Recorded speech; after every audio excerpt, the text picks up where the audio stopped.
1506년의 가을은 유난히도 시리고 잔혹했습니다. 화려함에 극치였던 궁궐의 어느 구석진 방에서 겨우 4살밖에 되지 않은 어린 소녀가 온몸을 사들사들 떨고 있었습니다. 아이의 이름은 이영수였습니다. 불과 며칠 전까지만 해도 그녀의 아버지는 조선의 절대 권력을 쥔 왕이었고 그녀의 어머니는 궁 안에서 가장 막강한 권세를 누리던 후궁이었습니다. 하지만 이제 그 찬란했던 영광은 아침 안개처럼 허망하게 흩어져 버렸습니다. 아버지는 왕좌에서 쫓겨나 먼 곳으로 유배되었고 어머니 장록수는 군기시 앞 길거리에서 성난 백성들이 던지는 돌팔매를 온몸으로 받아내며 처참한 최후를 맞이했습니다.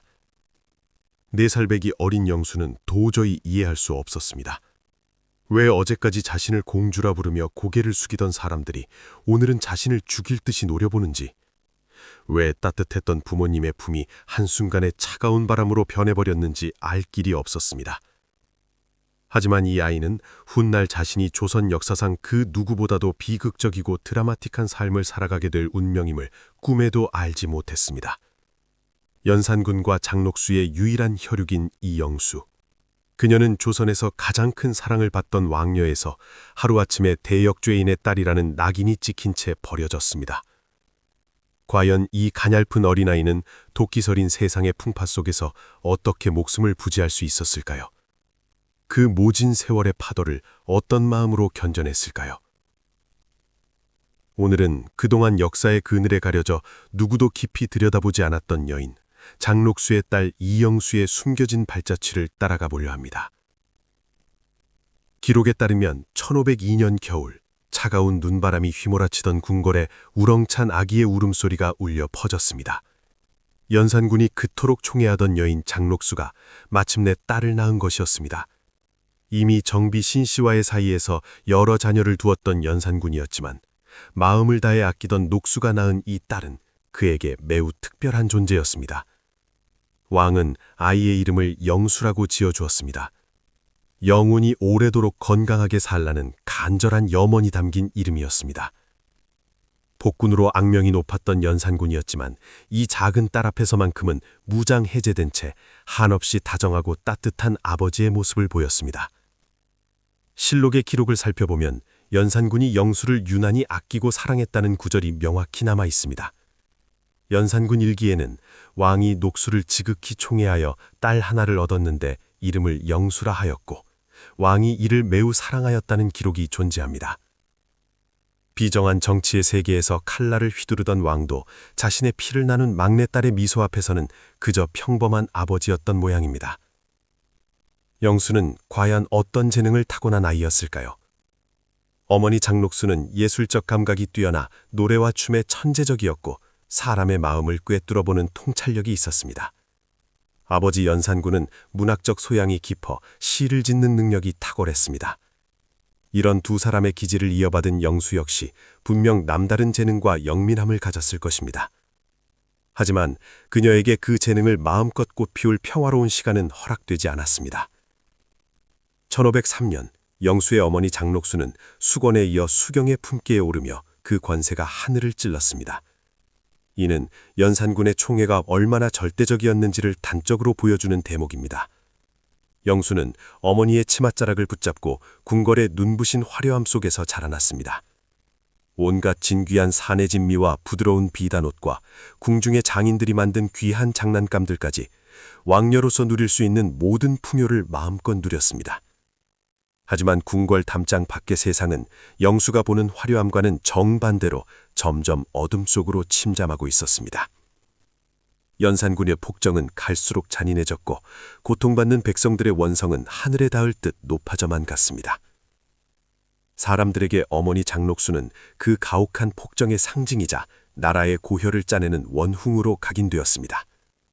백성들은 나라의 모든 재물이 장록수의 주머니로 흘러들어간다며 울분을 토해냈습니다. 하지만 4살의 영수는 그런 세상의 분노를 알 턱이 없었습니다.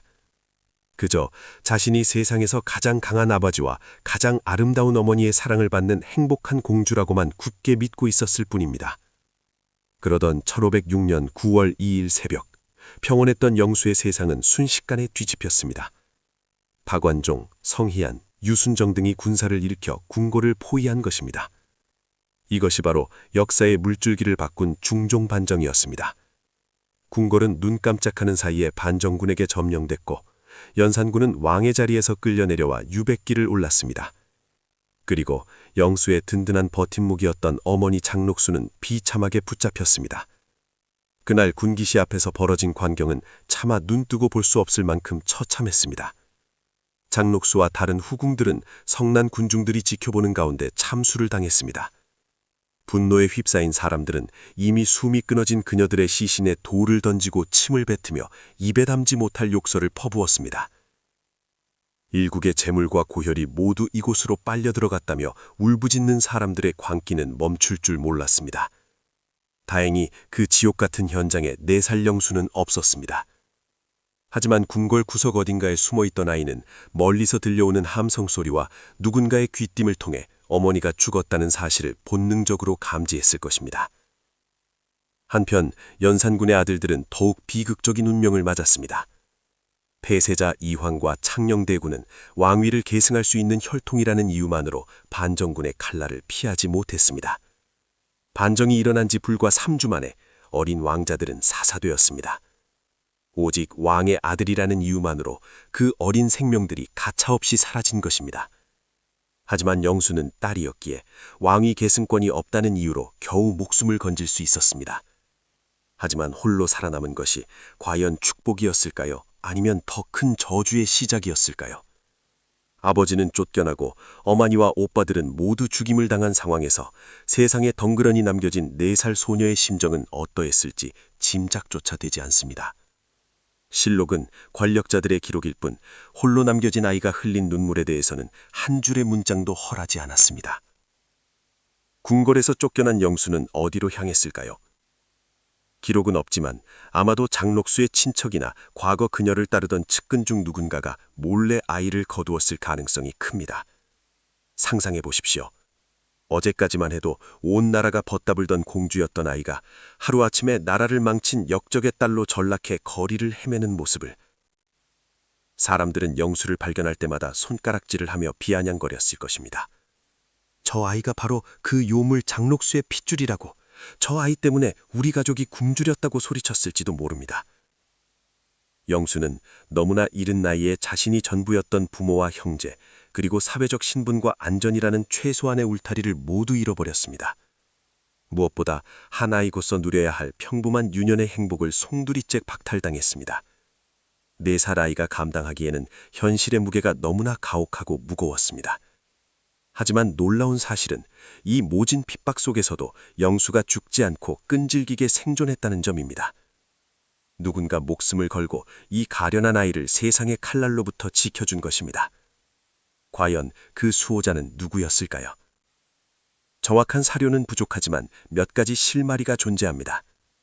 장록수에게는 장복수라는 언니가 있었습니다. 그녀는 원래 관청의 종이었는데 연산군의 배려로 신분이 상승한 인물입니다. 아마도 이 이모가 조카인 영수를 거두어 길렀을 확률이 높습니다. 혹은 연산군의 정비였던 패비 신씨가 영수를 보호했을 수도 있습니다. 비록 남편과 함께 폐위되는 아픔을 겪었지만 신씨는 성품이 워낙 어질고 후덕해서 중종에게도 예우를 받았던 인물입니다. 그녀는 남편의 사랑을 독차지했던 장록수를 미워할 만한 충분한 이유가 있었지만 죄 없는 어린 영수까지 증오의 굴레에 가두지는 않았을 것입니다. 실록의 기록을 살펴보면 연산군이 무고한 사람을 처형하려 할 때마다 눈물로 만류했다는 자비로운 여인이었습니다. 그런 여인이라면 갈데없는 영수를 불쌍히 여겨 따뜻한 밥 한 그릇을 내어주었을지도 모릅니다. 세월이 흘러 1517년 영수가 10대 중반의 소녀로 성장했을 무렵 중종 17년 9월 초하루 조정에서는 모두를 놀라게 한 뜻밖의 논의가 이루어집니다. 대신들이 직접 나서서 폐위된 왕 연산군의 딸들을 위해 나라에서 재물을 내려줄 것을 청한 것입니다. 중종실록의 기록을 보면 폐주가 총애하던 장록수의 딸 이영수와 정금의 딸 이암금에게 집 한 채와 노비 15구와 농사를 지을 땅을 하사하고 그들의 이름을 왕실 족보인 선원에 올리라는 내용이 나옵니다. 이 결정은 역사적으로 매우 중요한 의미를 가집니다. 반정으로 세워진 정권이 전임 폭군의 자식들에게 재산을 나눠준다는 것은 단순한 자선행위가 아니었습니다. 그것은 비록 아버지는 폭군이었고 어머니는 나라를 어지럽힌 요부였을지언정 그 사이에서 태어난 자식들에게는 연좌지의 굴레를 씌우지 않겠다는 국가적 차원의 공식적인 인정이었습니다. 중종은 과연 어떤 복잡한 심경으로 이런 결단을 내렸을까요?